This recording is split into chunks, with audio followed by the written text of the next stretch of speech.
First and foremost, I'd like to thank the jury in this case. You had to sit through medical testimony and about 34 witnesses. This jury was highly attentive, patient, and never seemed frustrated with the long days and countless bench conferences while listening to the irritating white noise as the lawyers conferred with the judge. To the jury, you got it right, and you should be proud of your hard work. Judge Kane, for running a professional courtroom, thank you, and always being fair to both sides. There are so many who deserve credit for this conviction, for their participation, for coming forward with information, that I cannot thank everyone. But it did begin with Houston Methodist Baytown doctors and nurses, knowing that there was foul play from the beginning. The Chambers County Sheriff's Office, under the leadership of Brian Hawthorne, and the patrolman on duty, Yateman, who also saw something was not right. And CCSO Detective Skylar Rocks, who knew in her gut that this was intentional and never took no for an answer, persevered, took hold of this case with dogged determination, and worked closely with my office to make sure that we got it right. To the Hartsfield family, thank you for your patience. We are all deeply affected by your loss, and Joseph deserved better. As did the countless other victims in the wake of Sarah Hartsfield's reign of terror for the entirety of her life. To the law enforcement and prosecutors in other jurisdictions, I hope now that we have done all the work for you, you will seek justice for the many other victims of this psychopath. And just because she has been convicted here does not assuage your sworn duty to do your job in seeking justice in your jurisdictions. To the Donahue children, I applaud your courage and grieve your childhood that you were robbed of at the literal hands of your own mother. Heather Donahue, you are lucky to be alive. No thanks to the U.S. Attorney's Office in Phoenix, who refused to prosecute the murder for hire plot against you. Maybe they will move forward now that we have wrapped up their case for them in a tidy bow.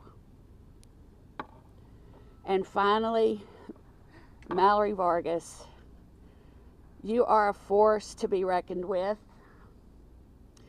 You have a heart of gold, a heart for victims of crime, and a passion for what is right.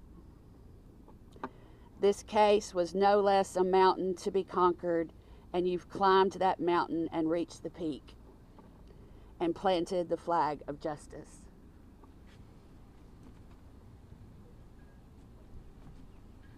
I'm going to turn over the questions to Mallory Vargas. She was the leader in this, and she deserves all the credit for this success. And y'all can direct your questions to her if you have any. Mallory, based on all of the extra things that came up during this, I mean, what do you think, why do you think Sarah Hartsfield was never stopped before this and arrested or prosecuted? I can't speak to other jurisdictions. I mean, we see where there are sometimes agencies that it's easier to pass things off than investigate difficult offenses, and she's certainly skilled. She's really good at talking her way out of things. You heard that in the testimony, and it takes a lot of time. I can't thank my boss. I can't thank the DA enough for her allowing me to pour my time into this. And that's not something that everyone has the resources or the ability to do. But I mean, I feel like we were able to prove extraneous offenses in our own case. So it's there, it's possible.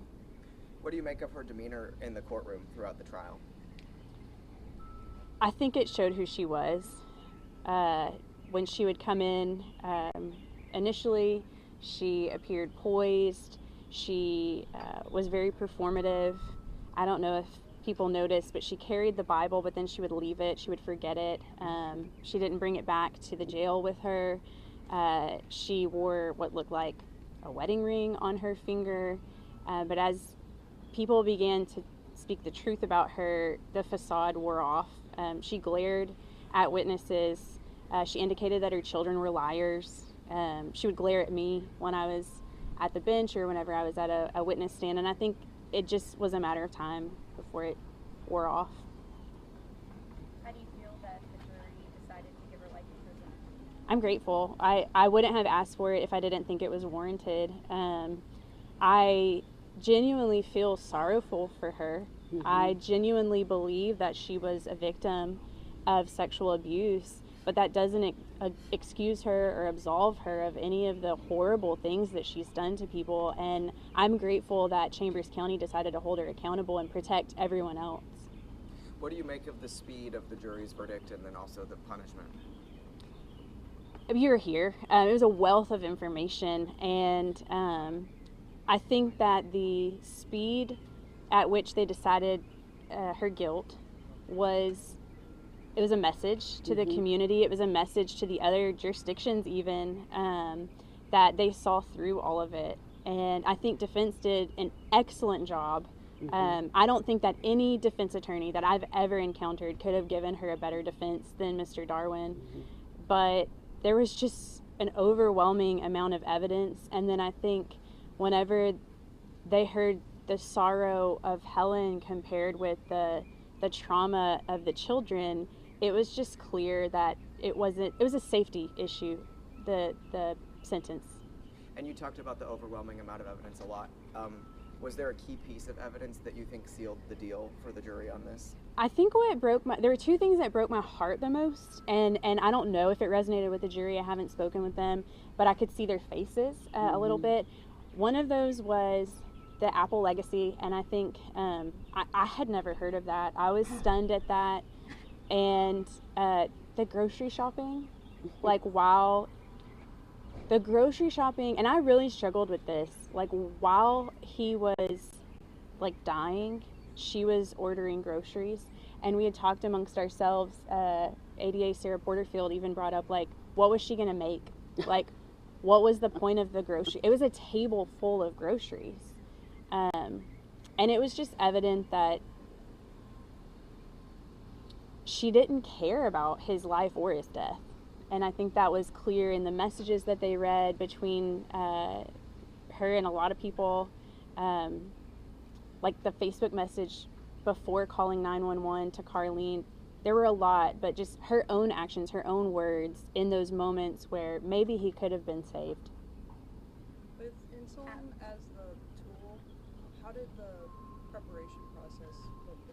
Insulin's an unusual method.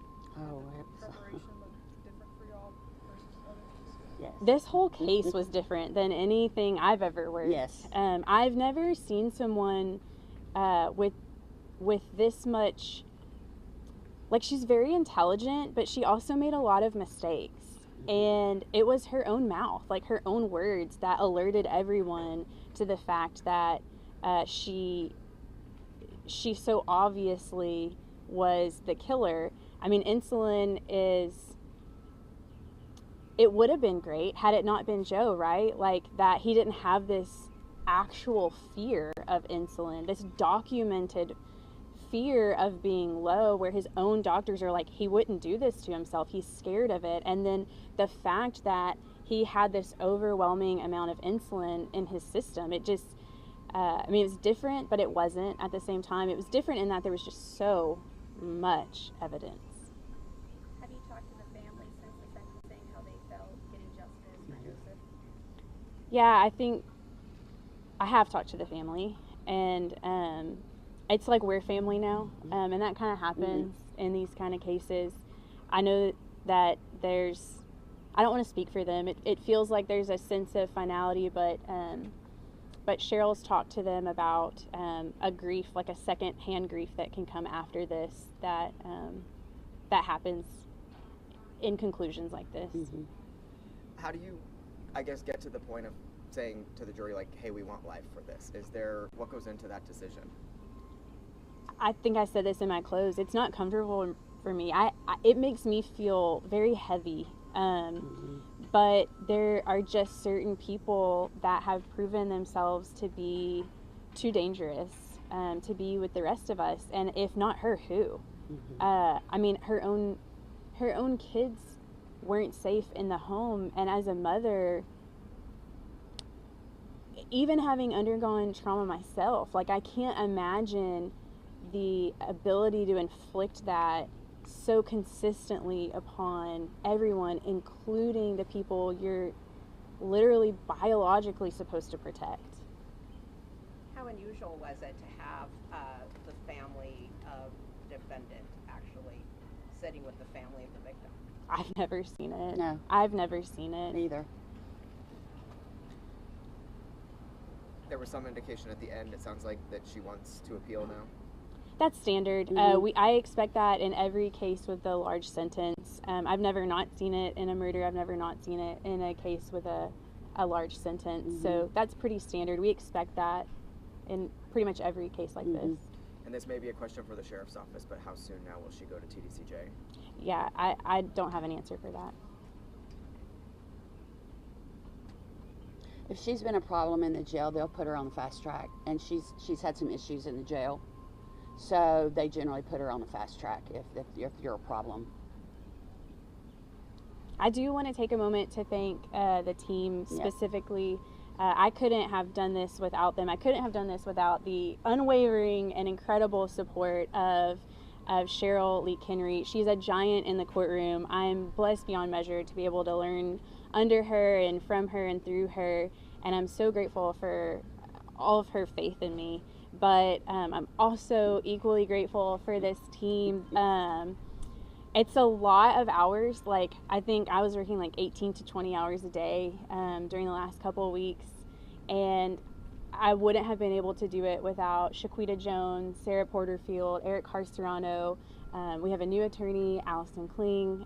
We haven't even had time to swear her in yet. She just got her bar results this week, and we haven't even sworn her in yet. We've been too busy. So that's going to be first thing. Congrats. Big celebration. I have 3 kids of my own, and my mom, Robin Edmonds, just stepped in for me in that role so that I could do this, and my kids, Vincent, Max, and Ezra, who unfortunately, and those of us that are parents know they have to carry this weight with us. Yep. And it's hard as a mom to miss out on things, but I'm so grateful for their grace, and I'm so grateful for my husband, my partner, Ernesto Vargas, who has pushed me and empowered me to be able to do, to be able to work like this. The families, they're my family now. Those girls, Ryan, the Hartsfields, the Knernschulds, that just so many people that have been so impacted and have lived with the fear of speaking out. And I'm so grateful that they came forward. Our investigators, Brad Crone, Nick Gonzalez, Tommy Henry. Skylar rocks, though. She took the beating of a lifetime on the stand, but another murder would have gone free. A serial killer would have gone free if Skylar did not work. Like, I've never seen a case worked. And I know there are going to be people who tell me how much better I could have done in the courtroom. Just like, you know, there are people that are telling her, like, why the heck didn't you get the pins? But first call out as a detective, unbelievably well-worked case. And I'm just so grateful because she caught a serial killer, and she made us all safer. She made the whole county safer. Yep. And I also need to thank our support staff and everyone else at the office, Leslie Childress, Ashley Yulke, and Logan Silcox, including everyone else at the office who held down the fort, because this is a whole hands-on-deck effort, and everyone poured into this to get justice for a lot of people. Thank you. Okay, thank y'all.